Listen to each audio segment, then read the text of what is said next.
Good morning, dear students. This is solution for the classwork I had given you in my last class. Fill in the blanks. Number 1. 1 is neither prime nor composite. Number 2. 2 is the smallest prime number. Number 3. 2 is the only even prime number. Number 4. 4 is the smallest composite number. Composite number, having more than 2 factors. And the last one is 3 is the smallest odd prime number. So this one is new. I have given now. So you have to remember this also for exam purpose. This is the solution for classwork. For homework I am giving you the solution. In the homework part, question was find the pairs of co-prime. Co-prime, I had given you the idea. They are having only one pair of common factors, and that factor is 1. You can see that for 2 and 4, 2 is 1 into 2 and 4 is 1 into 4 and 4 is again 2 into 2. These 2 and 4 having this pair, and this 4 2 into 2, and this 2 is having these 2 common. So we have 2 common factors for 2 and 4. That is why it is not a co-prime number. It should have only one pair of common factor, and that factor should be only 1. Here we see this is not a pair of co-prime numbers, 2 and 4. For 2 and 3, 2 is 1 into 2, 3 is 1 into 3. Only one pair of factors common, so it is co-prime. Here also for 1 and 2, only one pair of factors, that is the factor is 1. It is not necessary that these 2 numbers are prime. If it is not even prime number, then also we give the name co-prime. Here 1 is not a prime number, but if we consider co-prime numbers, then 1 and 2 are co-prime numbers because they are having one pair or one common factor, that is 1.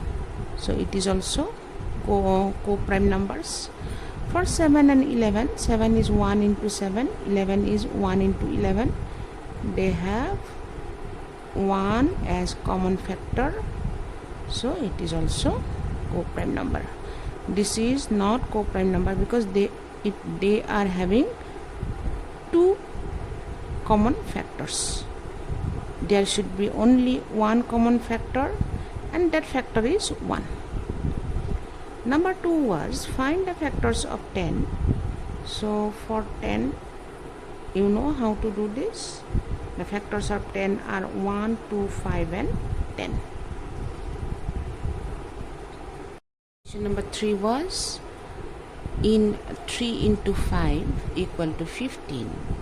3 and 5 are dash of 15. These 3 and 5 are what?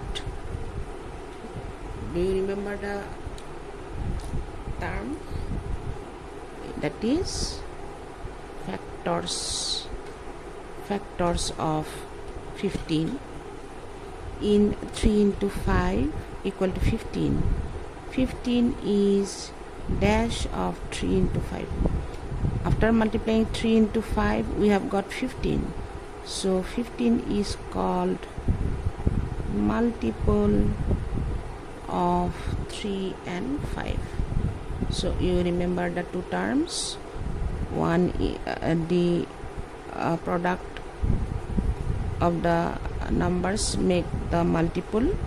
So these two numbers are factors and the result is the multiple. The next question, convert to lowest form.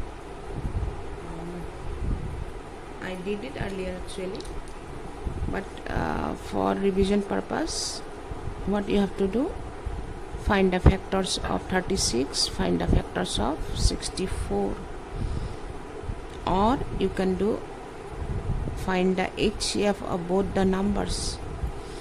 So for that also you have to find the factors. 36, if you divide it by 2, it is 18. Again divide it by 2, it is 9, 3, 3, 3, 1.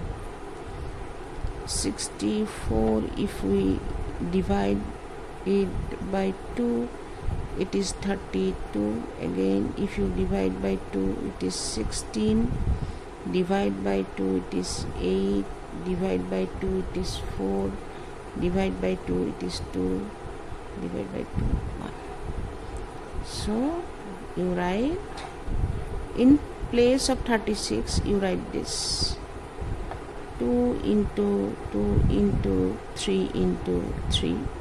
In place of 64 you write this, 2 into 2 into 2 into 2 into 2 into 2. So you cancel out the same factors from numerator and denominator. So 2, if you cancel 2, down also you have to cancel 2. If you cancel 2 here, down also cancel 2. So there is no similar factors. Now you have to leave here. 3 into 3 is 9, 2 into 2 is 4, 4 into 2 is 8, 8 into 2 is 16. So it is 16. This is the lowest form of this number. This way you have to do, you remember. This is just a revision. I am brushing up your knowledge on this chapter 6. The next topic will be divisibility test. Divisibility test. I hope you remember. By just checking the number, we can tell if this number is divisible by 2 or 3 or by 6 or by 5, 10, 11. I have given you the idea how to do that. We shall go through divisibility test now. So we shall check divisibility by 5 and divisibility by 6. If the last digit of a number is 0 or 5, then it is divisible by 5. Check the last digit. If it is 5 or 0, then the number is divisible by 5. It is very simple, very straight and simple. Check the last digit. If it is 0 or 5, the number is divisible by 5. Number 2, divisibility by 6. We have to check two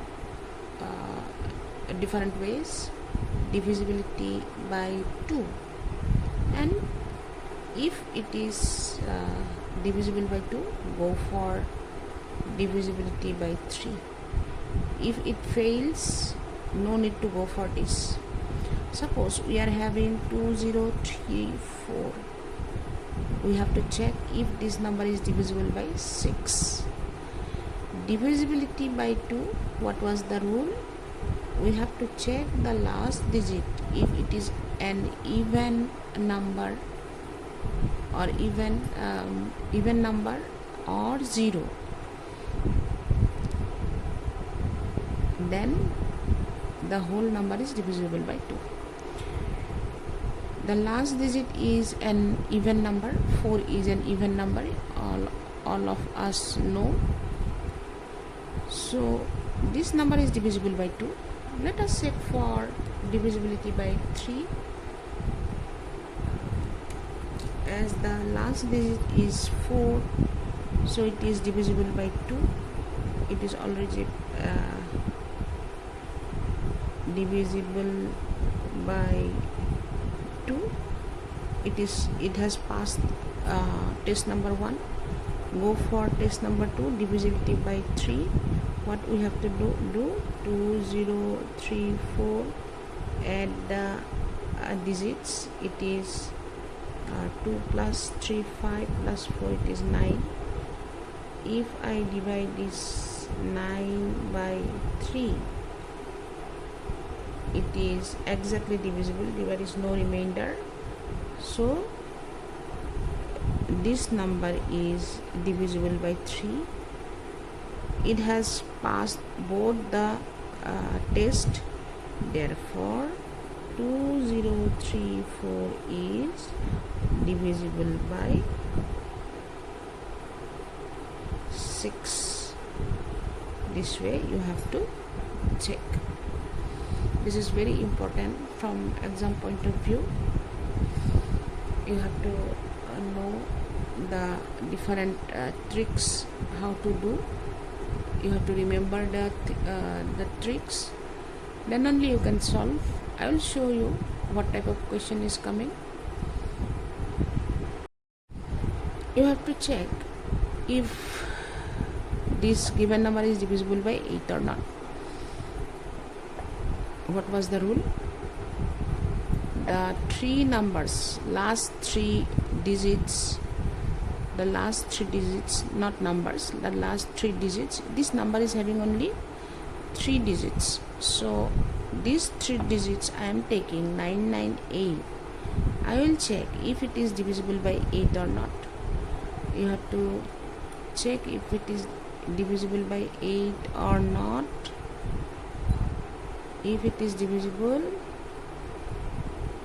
by 8, then it is divisible by the whole number is divisible by 8. Here we have 3 digits only, so I check that we have remainder. It is not exactly divisible by 8. Therefore this number is not divisible by 8. In this case, let us see 1040. The last 3 digit is 040, or I'll write 40. 0 I am not writing as it is doesn't have any value. 40, if you add divide by 8, it is 5. 5 into 8 is 40. Remainder is 0.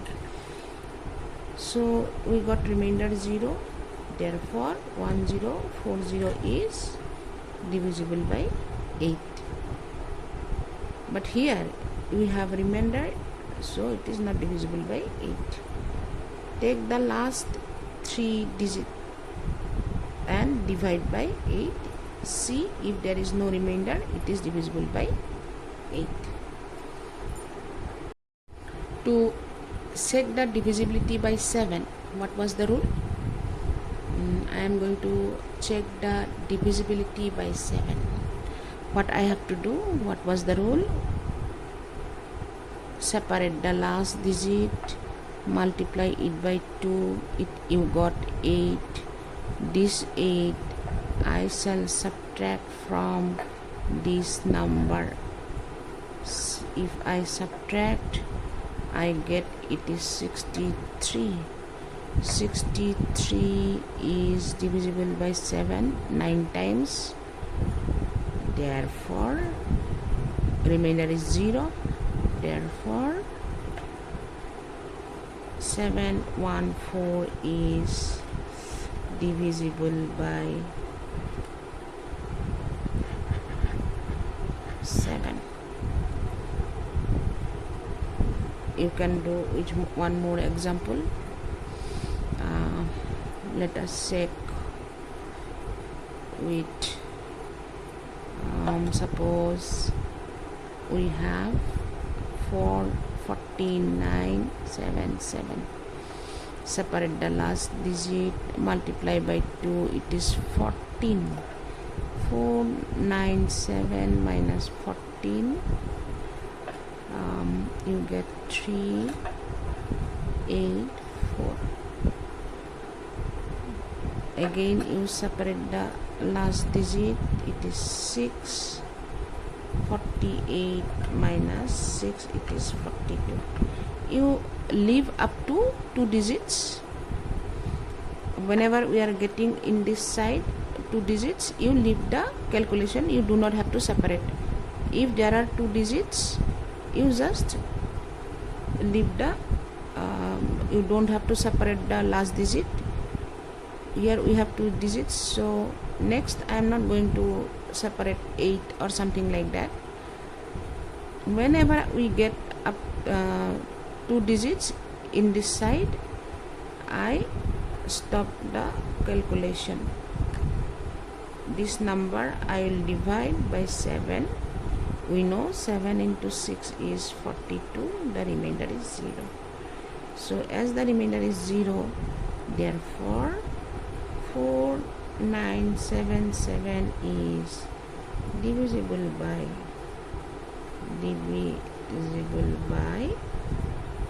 7, like that.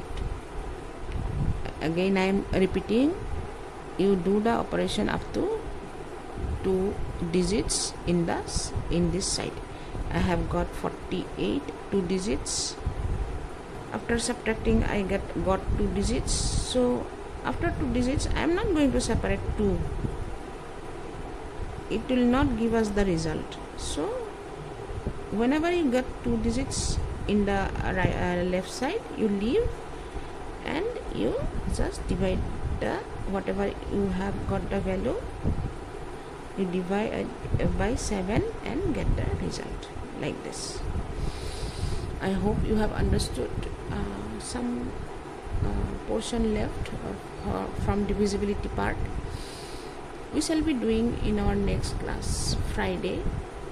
After completing divisibility test and HCF and LCM problems, I will give you a test on chapter 6, and on Saturday we shall begin chapter 7.